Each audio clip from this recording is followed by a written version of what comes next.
Hi everyone, we are here with another episode of Take Care with Moom. Today we have Yvon Bock with us, the founder of Hegen. I have no words. We're honestly a little bit starstruck right now, if you can't tell me. Mili and I are a little bit giddy. Today we are going to dive into a lot of things with Yvon, but I think we just wanted to start off by saying, first off, thank you so much for taking the time. Thank you for having me. Yes, truly. We know that you're barely even in Singapore, so the fact that you're spending 1 to 2 hours with us is crazy to me.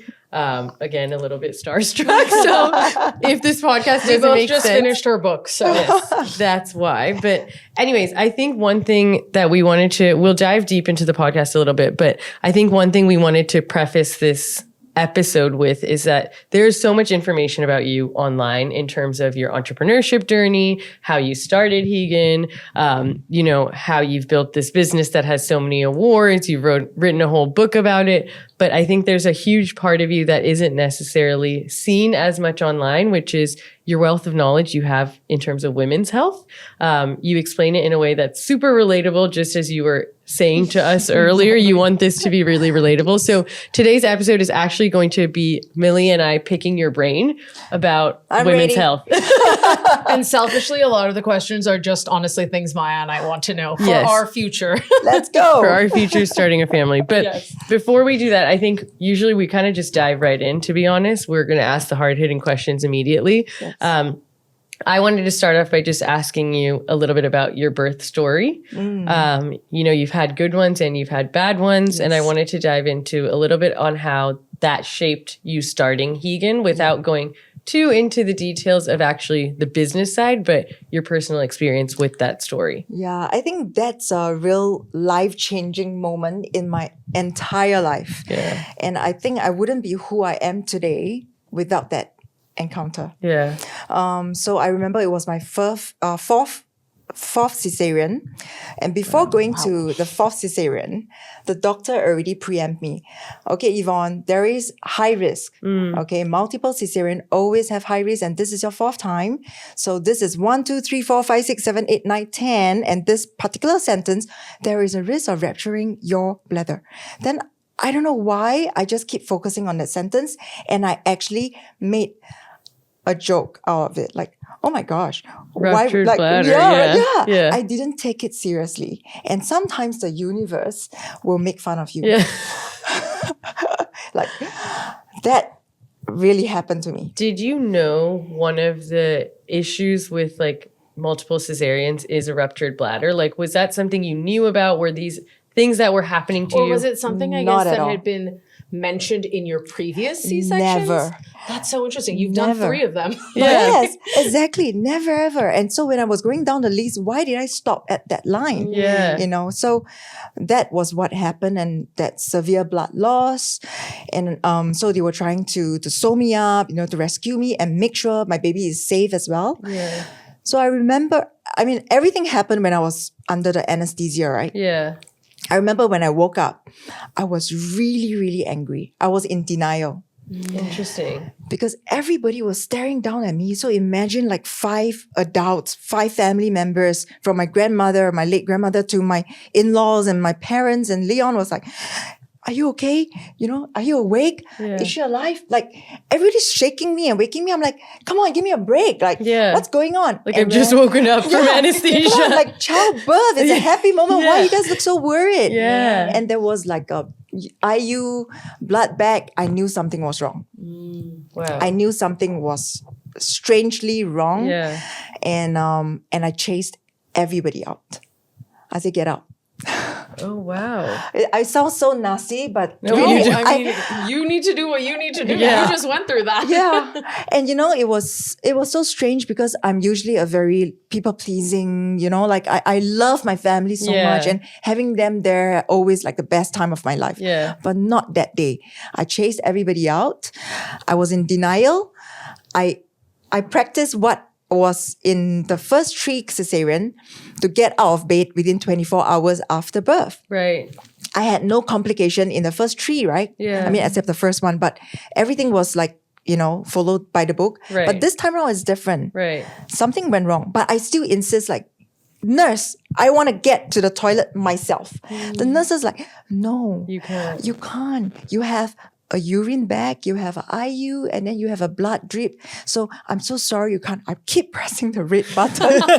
I'm like, get me there.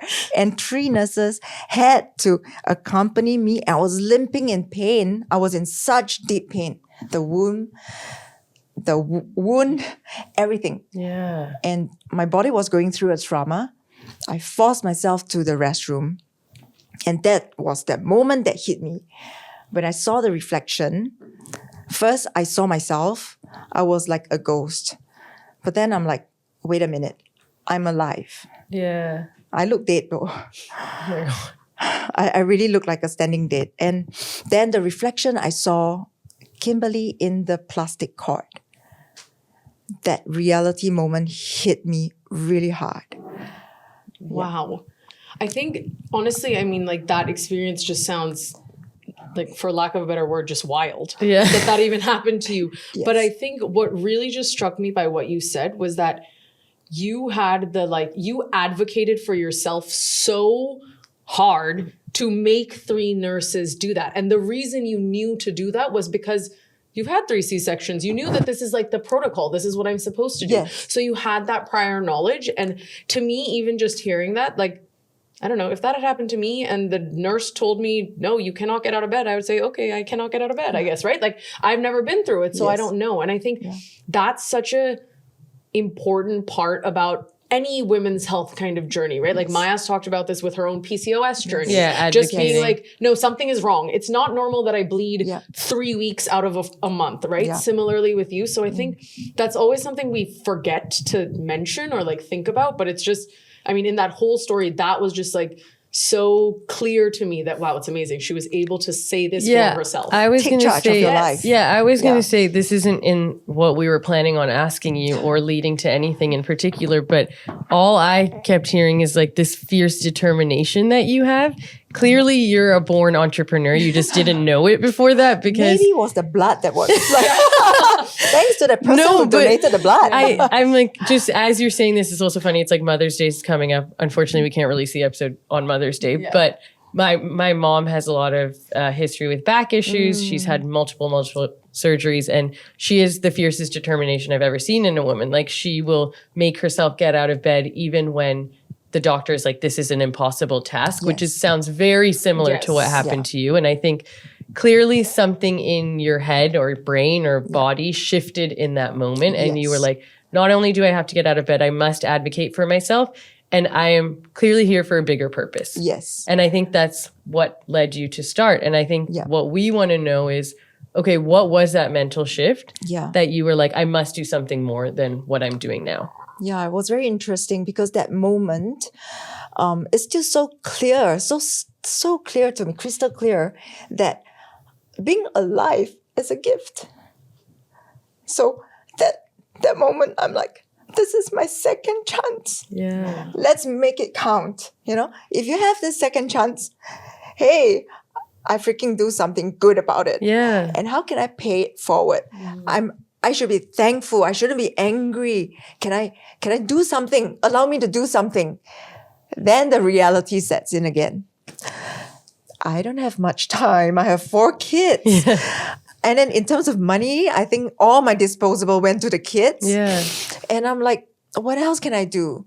So I gave myself the permission. So that 8 days in the hospital, a lot of people didn't know.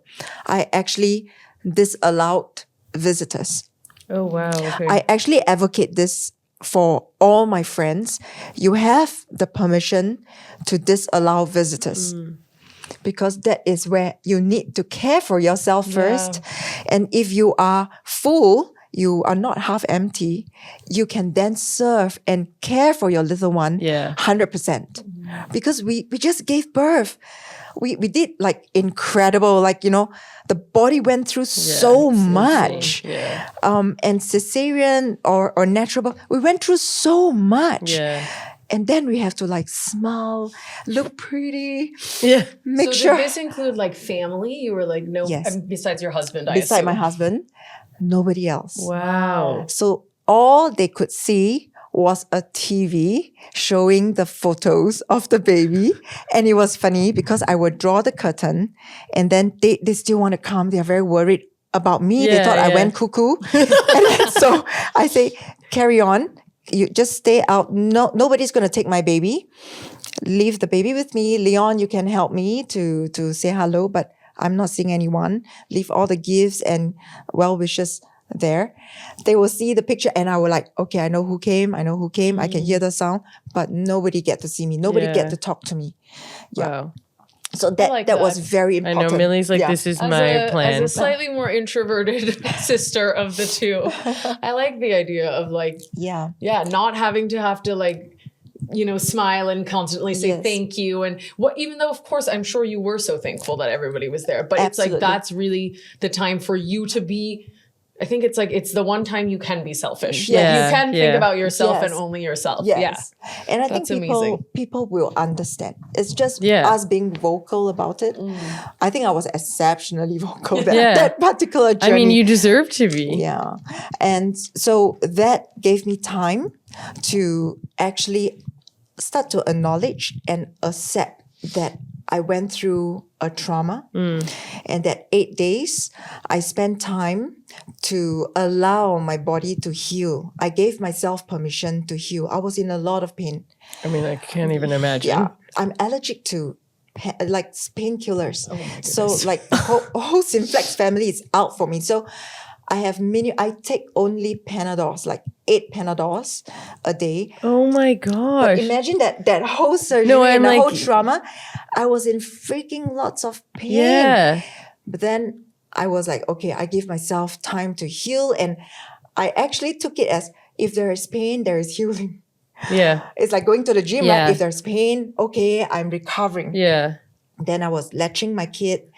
I keep looking at her like, tell mommy, what can I do? You know, like to pay it forward. How can we give thanks? Yeah. And then I realized, wow, actually, I'm pretty good at this, being a breastfeeding mother. Yeah. Yeah. So how can I help other women to have a dignified and quality breastfeeding journey? Experience. Wow. Yeah. That's where it all started. Again, going back to this idea of like determination, not only were you determined to get out of bed, but also build a company in the 8 days of being in the hospital in lots of pain. So clearly a testament to the success of this business. But yeah, I think that's so interesting. I just wanted to know, again, for personal reasons, did you breastfeed all 4 of your children? Yes. Wow. I breastfed all 4. And I can tell you each journey is absolutely different. I mean, I think this is the perfect segue into what we were going to kind of ask next. So, you know, you're in the 8 days in hospital, you start thinking, okay, I want to do something greater. Yes. But your daughter, so Hegen is now 10 years. So your daughter was 5 when you officially launched? Yes. Or 4 or 5. Mm-hmm. So what kind of then happened, I guess, in that time, besides the fact that you're recovering from this like traumatic experience and obviously have 3 other kids at home that you're also taking care of?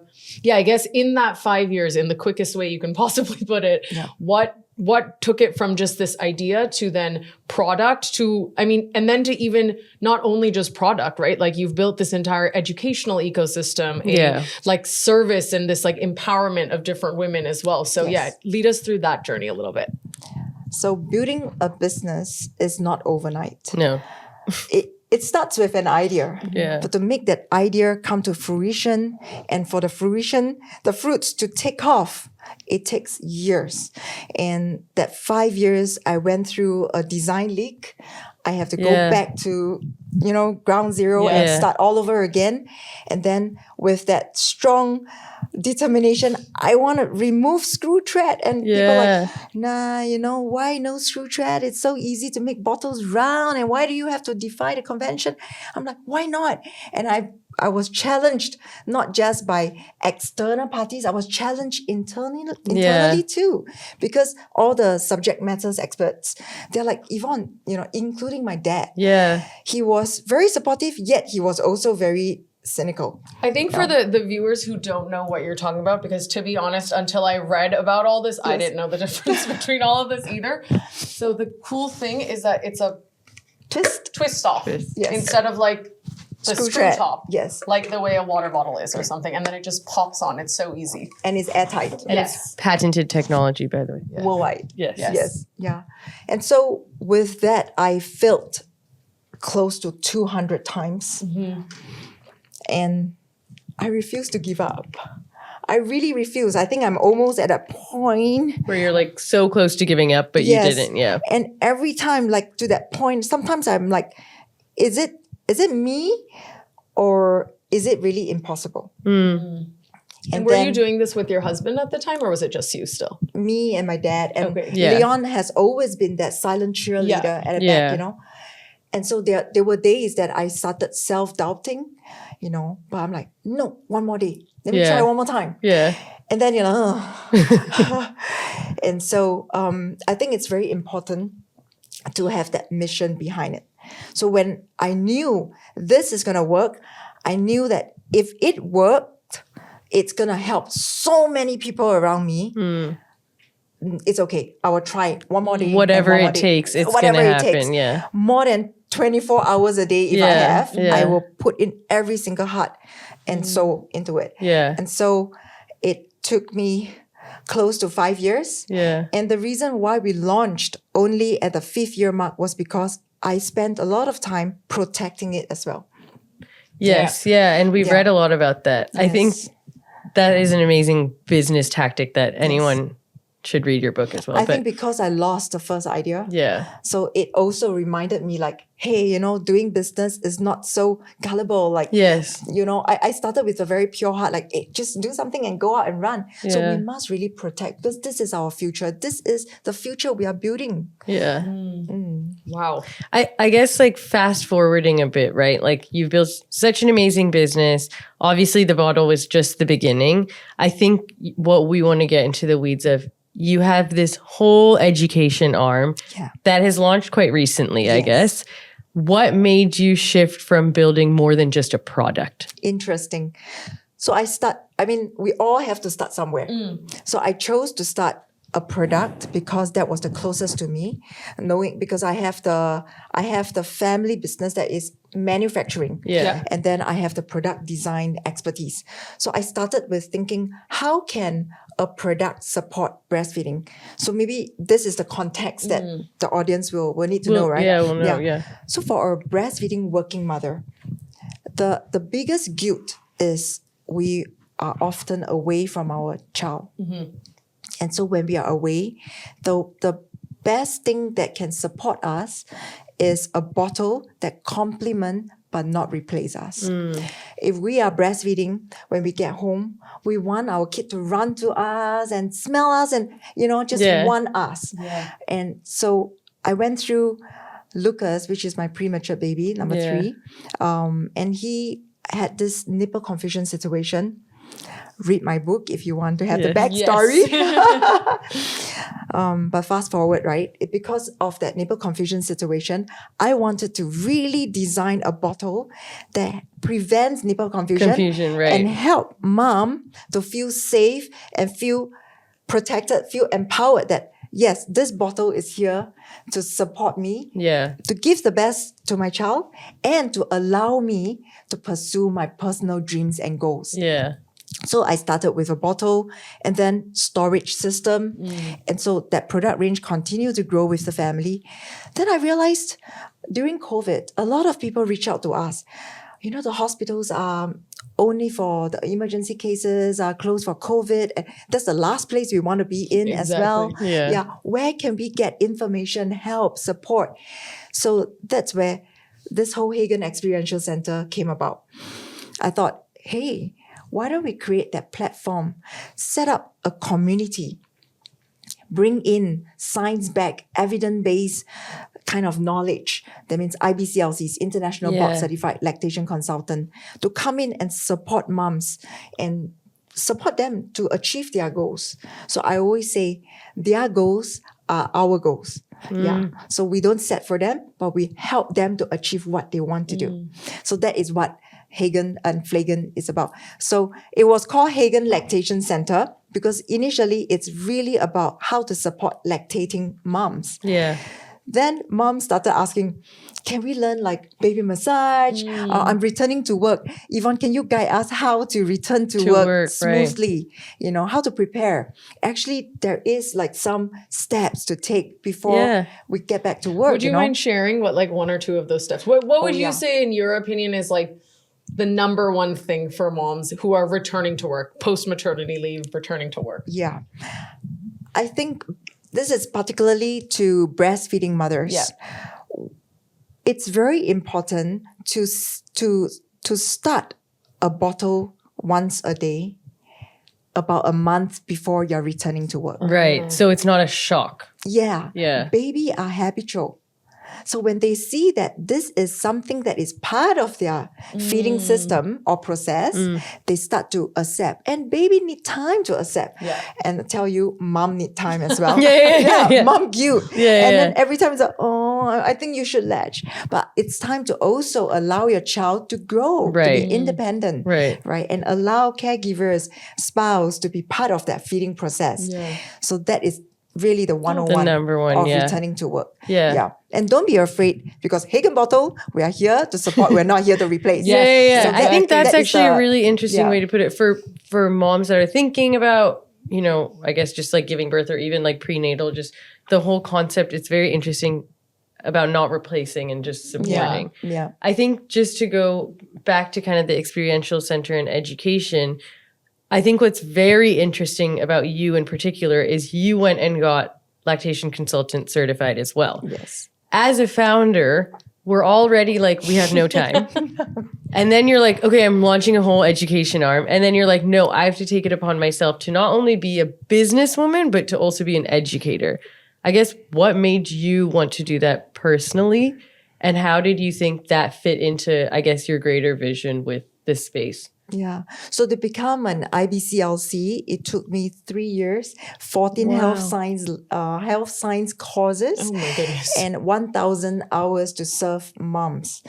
Yeah. I may as well become a doctor. But my business coach say, if you're intentional and if you really pin it down in your calendar, one step at a time, you will achieve your goal eventually.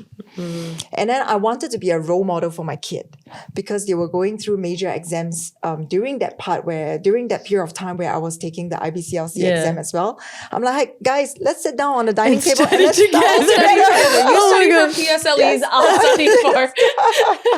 Oh my gosh, that's hilarious. And then it was quite fun as well, you know, that whole process.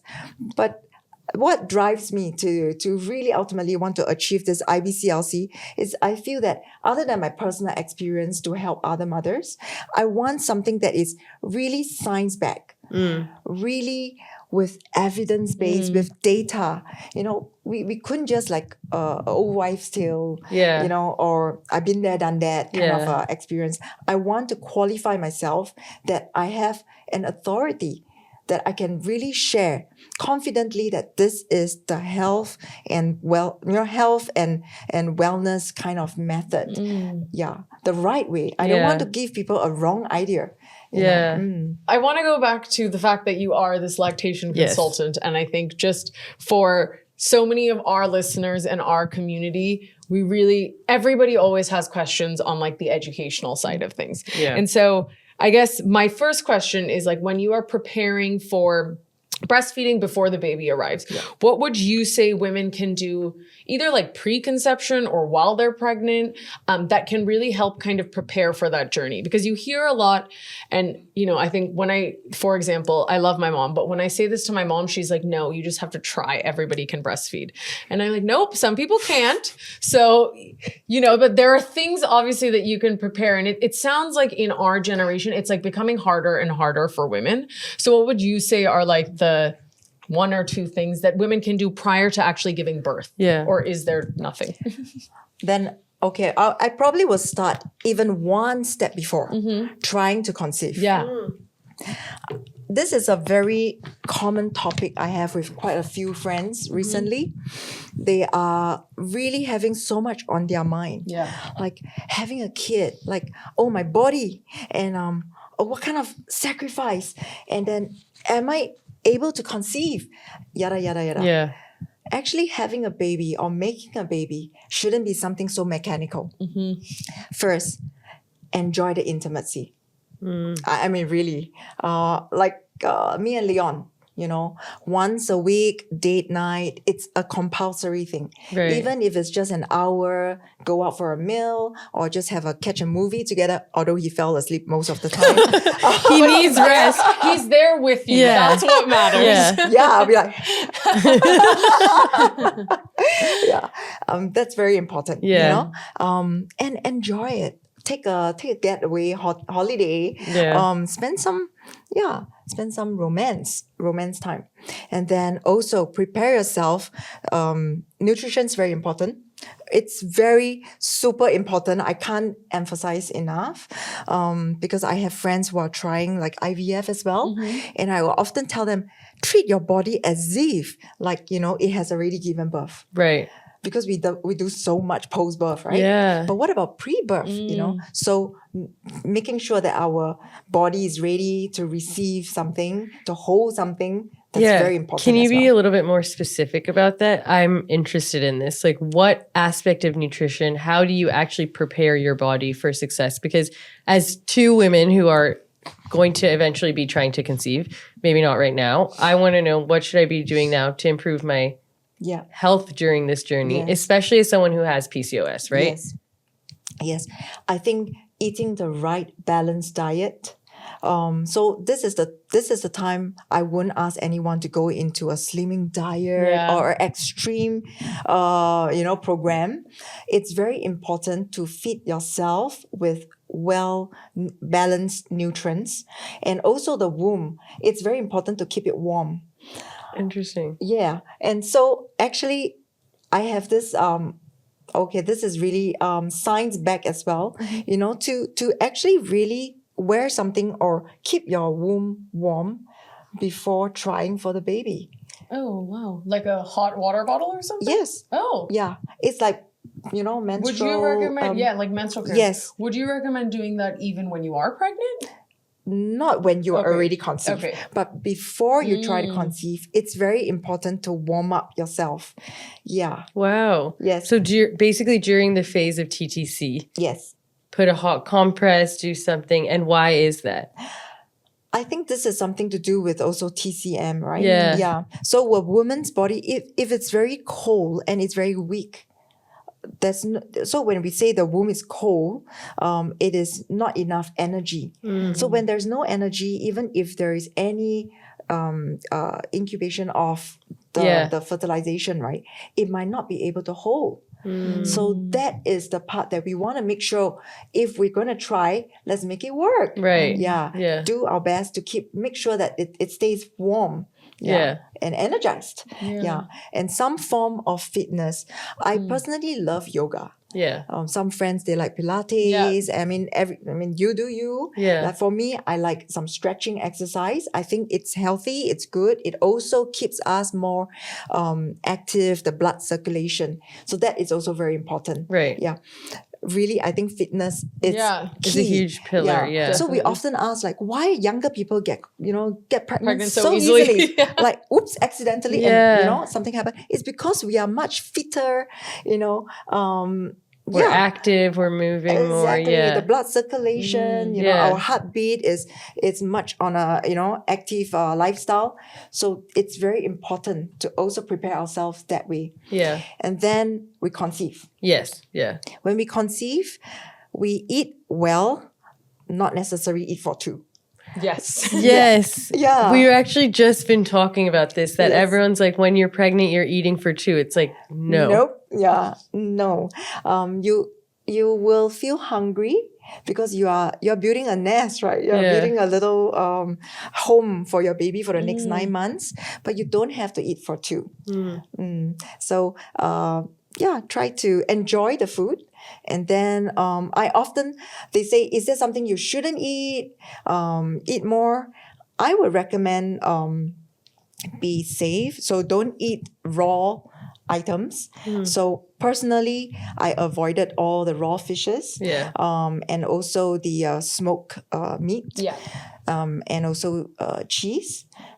So it's important how they are handled. So we also don't know, right? Yeah. So I will say, try to avoid it. Yeah. But if some moms say, you want to really crave for that sashimi, Yeah. then go to a really reliable restaurant. Exactly. Yeah. Have that 1 or 2 slices with tons of wasabi.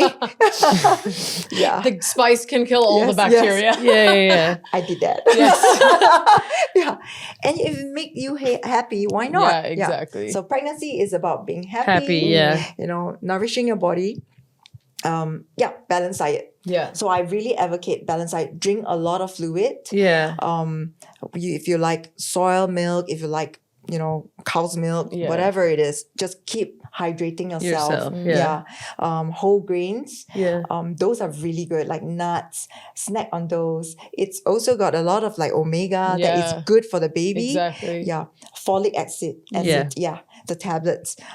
It's my everyday. Like I make sure anything I can forget, but not that. Yeah. So I also take a lot of supplements to make sure that I am well, so that my baby will also be well. Yeah. I had one of my best friends had a really hard time with lactation, and she wanted to ask a little bit more on, were there things she could have done during the pregnancy journey? So once you figure out you're pregnant, maybe even 3 months in, that could have helped with either breast milk production or just lactation in general, Okay. preparing you for that part of the journey. Right. So every woman is different, and our wellness, our health has a predetermined lactation journey as well. Okay, that was going to be the next question Yes. too. So great. Yeah. Because the number of milk production glands with each woman is different. Each breast is different. Right? But there are things that we can do to advocate or kickstart your milk. It's not the volume, but it's the, to kickstart the journey. Yeah. So about 37 weeks, I actually will start massaging my nipples. Yeah. And I also encourage my clients to do that. So we cannot overstimulate it because that might trigger labor. So we also don't want the early labor. Oh, interesting. But what we do is actually just slowly, gently massage the nipple a little bit. It's kind of like loosening up the muscles, preparing for like you're going for gym work, right? Yeah. Yeah. And getting ready, warming up. Yeah. And then like week 37 onwards, under the supervision of IBCLC, we can actually pre-collect some colostrum. Yes. Yeah. Yes. And that actually is one of the best, I would say a best method to support mom through their first few days after birth. Yeah. It must be under close supervision. Yeah.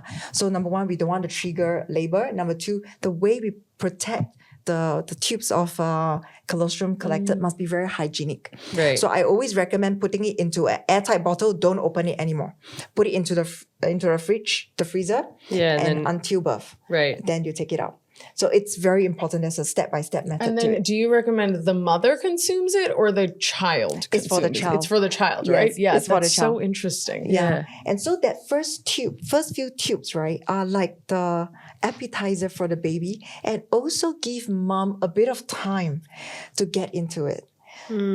So the education that I went, the antenatal class that I went, taught me and prepared me and really sufficiently, right, that cesarean mom actually will have milk later than a normal birth mom. Oh, interesting. It can kick in only like third day, fourth day. So by the second day where everybody were like freaking out, like, you are starving a baby, you're not giving a baby anything, would you like to supplement, etc. So there's a lot of noise, right? But I'm like, no, I heard from this LC, I can wait one more day. So of course, together with Leon, we attended the class together. Yeah. Inside, we are like really scared, because it's your little one. But that's interesting. So you can go like 2 or 3 days post-birth and like the child will be fine. So the baby actually have sufficient nutrients to survive the first up to 4 days after birth. Okay. Yeah. To let the mom have enough time to kick the letdown to kick in. Yeah. Yeah. This is human survival. I've never heard Again, of that. human bodies are Yeah. insane. Yeah. Like, that's crazy. Actually, all mammals are like that. Yeah. And Wow. it's just fascinating. Our body is fascinating. Yeah, it's Babies really are cool. fascinating too. Yeah. And so they will cry, but they just want to suckle to get soothed to and the saliva from the baby actually will trigger a hormone, and then the prolactin will actually kick in, and then the milk production will start. And with the milk production, there is another hormone that kicks in. It's called oxytocin. Right. Yeah. And it makes us very happy. And the milk comes out, so the baby will be happy too. Wow. Yeah. They're all like, they just keep saying, wow. I'm like, well, this is really interesting. One thing somebody asked are there indicators during pregnancy or even prenatal that could lead to specific outcomes with lactation? For example, like, is there an issue that can pop up during pregnancy that predetermines you to say, okay, I'm not going to be able to lactate? There are some, of course, extreme health circumstances. However, I feel that generally it's not very obvious. So it's always like on the job learning. Parenthood, motherhood, pregnancy, childbirth is always on the job learning. Yeah. We can learn as much as we can, but expect the unexpected. Right. Yeah. However, I really want to advocate this, right? Is breastfeeding is not like the end. Like either you can do it or you can't. You can. Yeah. Or it's like it changed how you are as a mom. That is something I strongly voice out, because I met so many entrepreneurial women. They're brilliant, they're so successful, but they will cry and give me a call and say, Yvon, can I introduce a bottle of formula? Yeah. I can't take it anymore. It's driving me nuts. And I'm like, babe, why not? Yeah. What's stopping you? Is it going to make me a bad mom? No. Yeah. Yeah. So my theory is, don't let other people, don't let the society, don't let your peers or social media, or FOMO define your success of being a great mom. You are already an amazing mom. So do the best or give the best to your child at that point of time, determined by yourself. You define your own success. You define how you want to do it. So whether you breastfed for a day, a week, a month, a year, you are a breastfeeding mom. Yeah. And another thing I advocate is breastfeeding can come in many, many different forms. Yeah. Yeah. Yeah. It can be latching. It can be pumped and feed. Sometimes it can be donated milk. There's so many other ways, Yeah.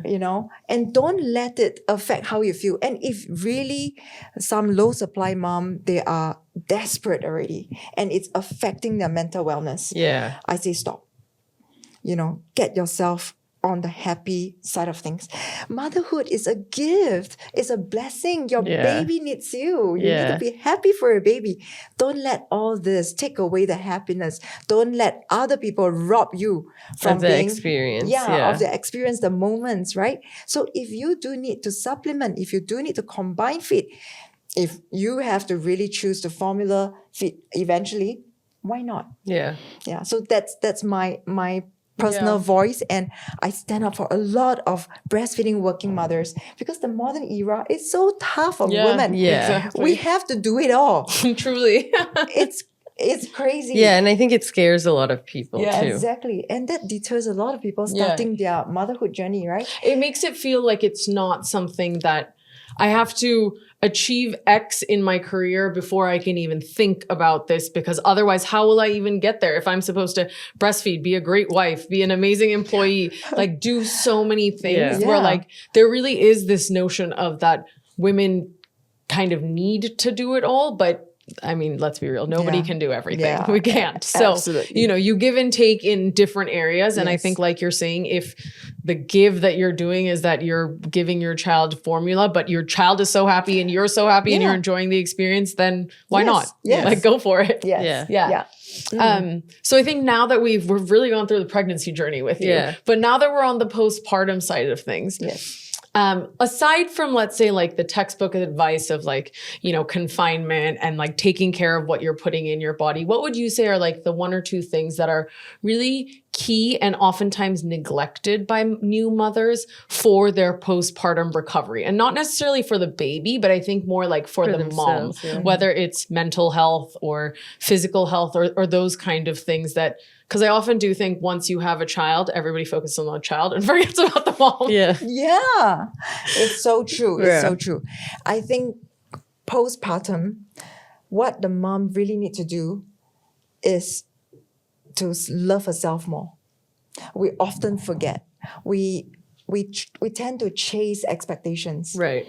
And we look at social media like, oh, this person, could do it all, still look great, and, like I haven't done my hair, like, oh, my milk, look at her stash, she's oversupplied. No, I hardly could like pump out this amount. Love is not measured by milliliters. Yeah, it's that bonding that truly matters. So spend time with your child. Spend time to heal. Give yourself that permission to really acknowledge the process of recovery. Take your time. Be kind to yourself. Like, give yourself permission to say, okay, I need to set boundaries. Yeah. That whole month, why we call it confinement in the past, right? It's really literally give her the space to really just hibernate and heal and with the baby, spend time with the baby. So I think that is something in this very rushed and busy lifestyle that we are in, we often forget. I guess on that note, we touched a little bit about this. I think we just wanted to talk a little bit more about the aspect of guilt that comes with not being able to breastfeed. I guess like you've kind of shared a little bit about how you advocate for it. But I think one of the questions we have is just overall, how can we shift that conversation from it being less about judgment and more about like nurturing yourself?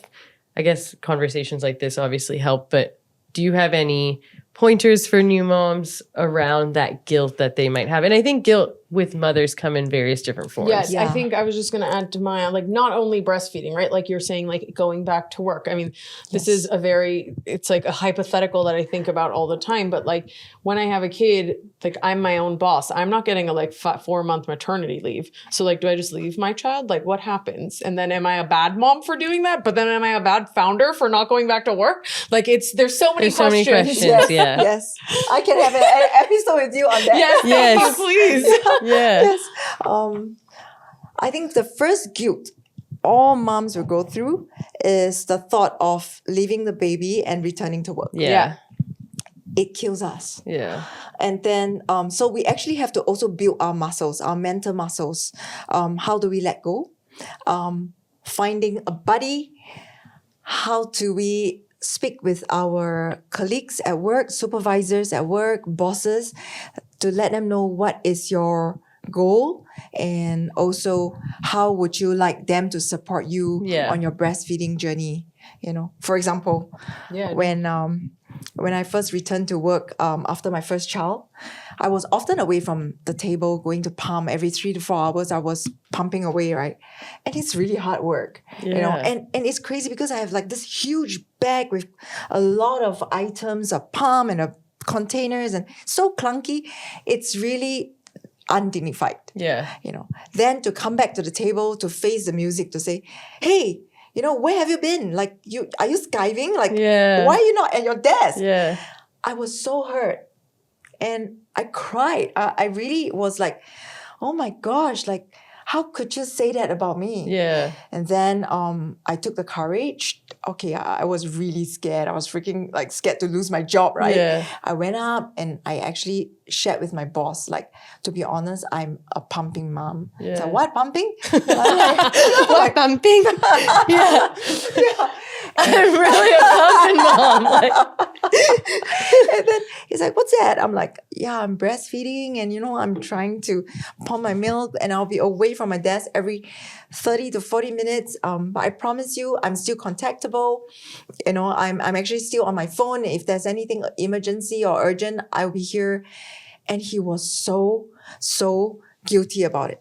When he realized, he was very apologetic, and straight away he took a Post-it and made it into like a signage, and he put "mommy at work" or "pumping in progress," and he posted it on my screen, and he's like, "Yvon, every time you gotta go, put this on, and we all know if anybody questions you, so cute. I'm here to back you up." That's really And I felt nice. so touched.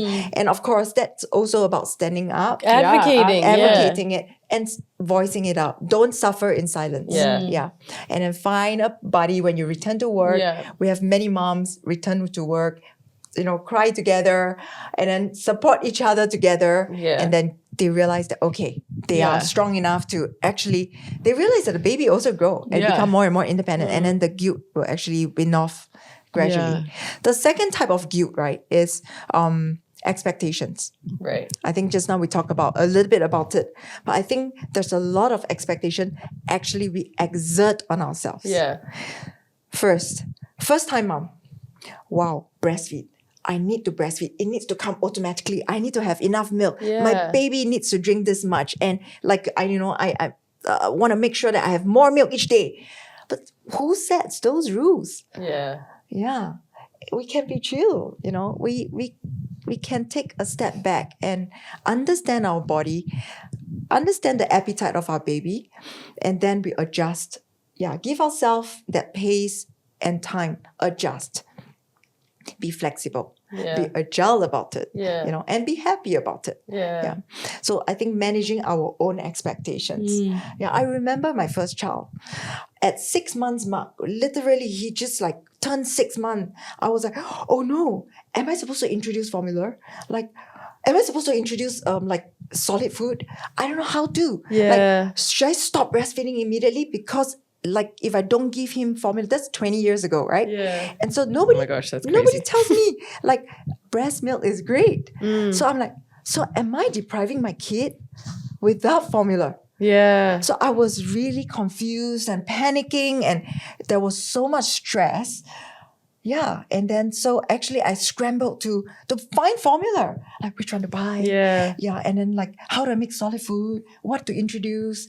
Well, those days were really just a few cookbook, Yeah, we have so much access to information. But I was now gonna we say have over it's amount of almost too too much. much because I Yes. do think some of those expectations come from the fact that any question you have in your mind, you will just now put into ChatGPT, and it's like Dr. GPT has come and given you this like long answer about what you should and shouldn't do. And it sounds so Set in stone. Like that is the rule and that's what you should be doing. And at 6 months, if you're not giving your baby, I don't know, mashed sweet potato, like that's bad. Yeah. But it's like, it's true. I mean, we as adults listen to our bodies. Yes. So we're not asking Google every single time we have a question about like, am I hungry? So why do we do that for like No, a but I baby? think it also is we don't listen to our bodies enough. Yeah. Yes. Like even this is a conversation we have so much at Moon with all of our customers who message us. And I'm sure you get this 20 million times more than we do, but it's just like not everything works for everyone, and that's okay. And you have to listen to your body. And there is a level of like trial and error that comes with this. And being relaxed about it is such a big part of that. Yeah. Parallel that exactly to motherhood. Yeah. Listen more to your baby. Yeah. Your baby will tell you what he or she needs, Yeah. So I think that guilt is really unnecessary. So if they receive education, I think, so when I talk about education, it's the antenatal preparation, the workshop, and then lactation support. So instead of ChatGPT, I love it, but sometimes I hate it. worry. Yeah. No, we get worried about it. Because it makes some mom depressed. Yeah. Because they're not good enough, right? Like the Yeah, checklist, they didn't exactly. achieve, they don't tick everything. So see a coach, see a lactation consultant. I liken us as coaches. Yeah. And then let's sit down and look at your circumstance. Everyone has different health, different circumstance, different environment, lifestyle, and even the stressor at work, life, home, relationship. I think all this have to be put on the table. And then I think that will help to debunk certain Yeah, guilt. for sure. Yeah. I think even like if you don't have access or the means to have a personal lactation consultant, it's like actually educating yourself with, I mean, there's so much information even on your website, but Yes. I think listening to YouTube of lactations consultants, like they're the Like information. finding the right resources, Yes. not just kind of going out and, Yes. hoping for the best. Yes, exactly. That's right. Yeah. Yeah.